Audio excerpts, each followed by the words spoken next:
भगवान शिव और पार्वती जी कैलाश पर्वत से सृष्टि का भ्रमण करने के लिए उतरे तो सबसे पहले उनको एक गाय मिली। वह बहुत तड़प रही थी क्योंकि उसके बच्चा होने वाला था। माता पार्वती जी को गाय की घबराहट सहन नहीं हुई। उन्होंने भगवान से कहा कि यह गाय क्यों तड़प रही है। भगवान ने कहा कि इसे बच्चा होने वाला है, इसलिए यह तड़प रही है।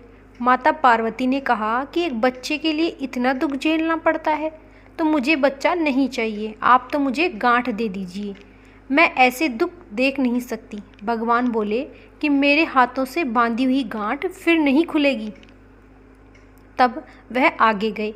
आगे जाने पर उन्हें एक हथनी मिली। वह कभी उड़ती थी, कभी बैठती थी। माता पार्वती ने फिर पूछा कि इस हथनी को क्या हुआ। भगवान शंकर ने कहा कि इसे बच्चा होने वाला है। माता पार्वती ने कहा कि बच्चे के लिए इतना कष्ट, आप तो मुझे गांठ ही दे दीजिए। भगवान शंकर ने कहा कि अभी रुको और आगे चलो। आगे चलने पर राजा के रजवाड़े में सब उदास बैठे थे। सारे ढोल नगाड़े उल्टे पड़े थे। माता पार्वती ने पूछा कि इस नगरी में सब उदास क्यों हैं। भगवान शंकर ने कहा कि राजा की रानी गर्भवती है, उसे प्रसव पीड़ा है। माता गोरा ने कहा कि भगवान मुझे तो अब बच्चा चाहिए ही नहीं, आप तो मेरे गांठ दे दीजिए। तब भगवान शंकर ने कहा कि अगर मैं एक बार गांठ दे दूंगा तो वह खुलेगी नहीं। माता पार्वती ने तो जिद ही पकड़ ली। तब भगवान को उन्हें गांठ देनी ही पड़ी।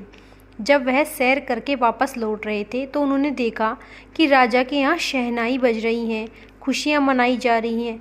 राजा के यहाँ शहनाई बाजे बज रहे थे, ढोल नगाड़े बज रहे थे, मंगल गीत गाए जा रहे थे, चंवर डुलाए जा रहे थे, खुशियाँ मनाई जा रही थी। माता गोरा ने पूछा कि यह इतने खुश क्यों हैं। शंकर भगवान ने कहा कि रानी को बेटा हुआ है, इसलिए यहाँ खुशियाँ मनाई जा रही हैं। माता पार्वती ने कहा कि आप तो मेरी गांठ खोल दीजिए। भगवान ने कहा कि मैंने तो पहले ही कहा था, अब मैं गांठ नहीं खोल सकता। थोड़ी दूर आगे चलने पर उन्हें वह हथनी नजर आई। वह अपने बच्चे को प्यार से चाट रही थी। थोड़ी दूर आगे चलने पर गाय भी बहुत खुश नजर आ रही थी।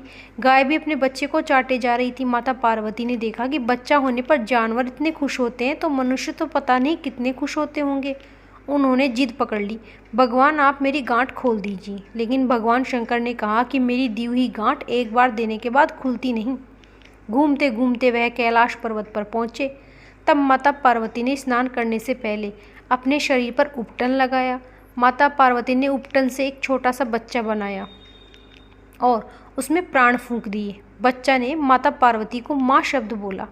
माता पार्वती ने उसे गले से लगाया और कहा कि बेटा मैं अंदर स्नान कर रही हूँ, कोई भी अंदर आना पाए। उसी समय भगवान शंकर आ जाते हैं। भगवान शंकर अंदर जाना चाहते हैं, लेकिन उपटन से बना हुआ वह पुत्र भगवान शंकर को अंदर जाने नहीं देता। भगवान शंकर ने कहा कि तुम कौन। उपटन से बनाए हुए इस पुत्र ने कहा कि मैं पार्वती जी का पुत्र हूँ। भगवान शंकर ने कहा कि यह नामुमकिन है, तुम कैसे पुत्र हो सकते हो, और उन्होंने उसे मार दिया। भगवान शंकर जैसे ही अंदर गए, माता पार्वती को पता चला कि उन्होंने उनके द्वारा उपटन से बनाए हुए पुत्र को मार डाला। तो उन्होंने कहा कि आप सब इसी समय मेरे पुत्र को जीवित कर दो। तब भगवान शंकर ने अपने गणों को भेजकर पता लगाया कि जो भी माँ अपने बच्चे से पीठ फेर कर सो रही हो, उसी का सिर धड़ से अलग करके ले आओ। गण पूरी तरह पृथ्वी पर घूमते हैं। कोई भी ऐसी माँ नहीं थी जो अपने बच्चे से पीठ फेर कर सो रही थी। इसीलिए कहा भी जाता है कि अपने बच्चे से कभी भी पीठ फेर कर नहीं सोना चाहिए। और उन्होंने जानवरों में देखा, जानवरों में सूअर, कुत्ते, बिल्ली, गाय सभी अपने बच्चे को चाट रहे थे और सीने से लगाकर सो रहे थे। यहाँ तक कि बंदर भी अपने बच्चे को सीने से लगाकर सो रहा था। लेकिन एक हथनी, वह अपने बच्चे को पीठ देकर सो रही थी। गणों ने उस हथनी के बच्चे को तलवार से काटा, उसका सिर ले जाकर भगवान शंकर को दे दिया। भगवान शंकर ने हाथी के बच्चे के सिर को उस उपटन वाले बच्चे के सिर में लगा दिया, प्राण फूंक दिए। माता पार्वती से कहा, सबसे पहले तुम्हारे गणेश की पूजा होगी। घर में जब भी कोई मंगल कार्य होगा, शादी, विवाह, जलवा, गृह प्रवेश, जो भी कार्य हो, उसमें सबसे पहले तुम्हारे पुत्र की सर्वप्रथम पूजन होगा। उसमें कुछ दिनों के बाद गणगौर का दिन आया। औरतें माता गोरा की पूजा करने व अपने सुहाग को अमर रखने के लिए आई। तब उन्होंने सारा सुहाग पहले पहुंचने वाली औरतों को बांट दिया। तब भगवान शंकर बोले कि तुम्हारी पुजारी ने ब्राह्मणी और बनियों की औरतें तो सज धज कर आएंगी और तुमने तो सारा सुहाग पहले ही बांट दिया। तब उनके आने पर गोरा जी ने नैनों में से सुरमा, मांग में से सिंदूर, टीकी में से रोली, मेहंदी में से मेहंदी निकाली और चिटली उंगली से अमर सुहाग के छींटे उन सबको बांट दिए और उनको अमर सुहाग होने का आशीर्वाद दिया। तो हे भगवान, इस कहानी का फल कहने वाले को, सुनने वाले को, हुकारा भरने वाले को सभी को मिले, सभी को अमर सुहाग मिले।